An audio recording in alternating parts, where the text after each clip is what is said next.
მოვიდნენ გუშინ სულ დაანგრიეს, სულ დაუტირეს ყველაფერს. ტაძარი, რომელსაც საკუთარი ხელით ხალხი აფრიკის დასახლებაში აშენებდა, მუნიციპალურმა ინსპექციამ რამდენიმე საათში დაანგრია.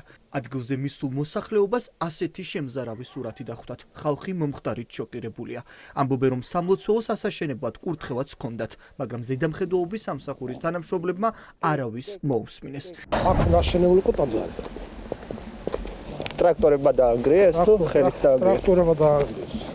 ნუ უთხარით რომ ეკლესია შენდებოდა, თუმცა ამის მიუხედავად მაინც დაანგრიეს. ქვეყანა ხალხი ვედექით გუშინ დაიწყო, ქვეყანა ვიყავით, ხო? აიც ეს. მე და ჩემი ქმარი მივდიოდით ხოლმე ჩაულებრად. ლოცულობდით რა? ხო, ჩაულებრად ხალხიც მიდის რამე და ვაკონტროლებდით არაფერი არ წეგოთ, არაფერი. ტაძარს აფრიკის დასახლებაში მამა ანტონ ჩარქსელიანი აშენებდა. მღვდელი ამბობს, რომ ჰქონდა პატრიარქის კურთხევაც. მერიასთან კი წერილი იყო გაგზავნილი, რომ მიწა გამოეყენებინათ. როდესაც ეკლესიის მშენებლობა დაიწყეს, ადგილზე ჯვარიც აღმართეს. გელათის საკათედრო ტაძრის მღვდელმონაზონი ანტონ ჩარქსელიანი ამბობს, რომ სამლოცველოს ნახევარი უკვე აშენებული იყო და ის გადახურვის შემდეგ აპირებდა ამ ტაძარში გადმოსვლას. აშენებული იყო მას ვიღა თვითონ ტერიტორია ვიცომსა იცომს ეს დაფრი.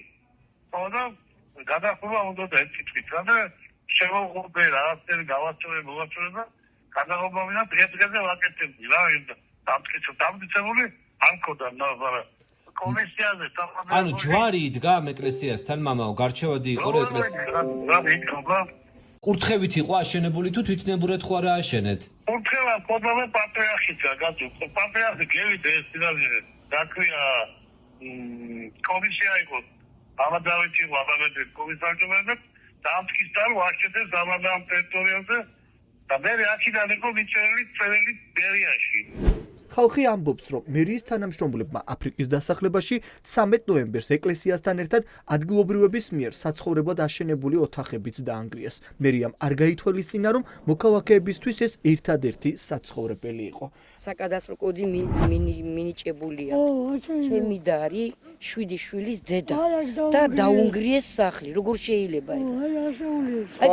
სხვა ალტერნატიული სახლი არა აქვს? არა აქვს. 7 შვილი ყავს. ცხოვრობს გარაჟებში. წყალი ჩამოსდით. ცოდონი არ არიან შვილო? ჰა? აი ესეთი სადისტობა როგორ შეიძლება? ნახაზი გააკეთეს, ყველაფერი გააკეთეს, 302 ლარი გადაიხადეს იუსტიციაში და ელოდებოდნენ კოდს, საკადასტრო კოდს.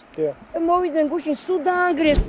მოქალაქეებისა და სასულიერო პირების ბრალდებებს ამ დრომდე არ გამოხმაურებია ქალაქის მერია. საინტერესოა, რა აქვს სათქმელი კალაძის უწყებას იმ ადამიანებისთვის, რომლებსაც საკუთარი ხელით აშენებული ეკლესია დაუნგრიეს.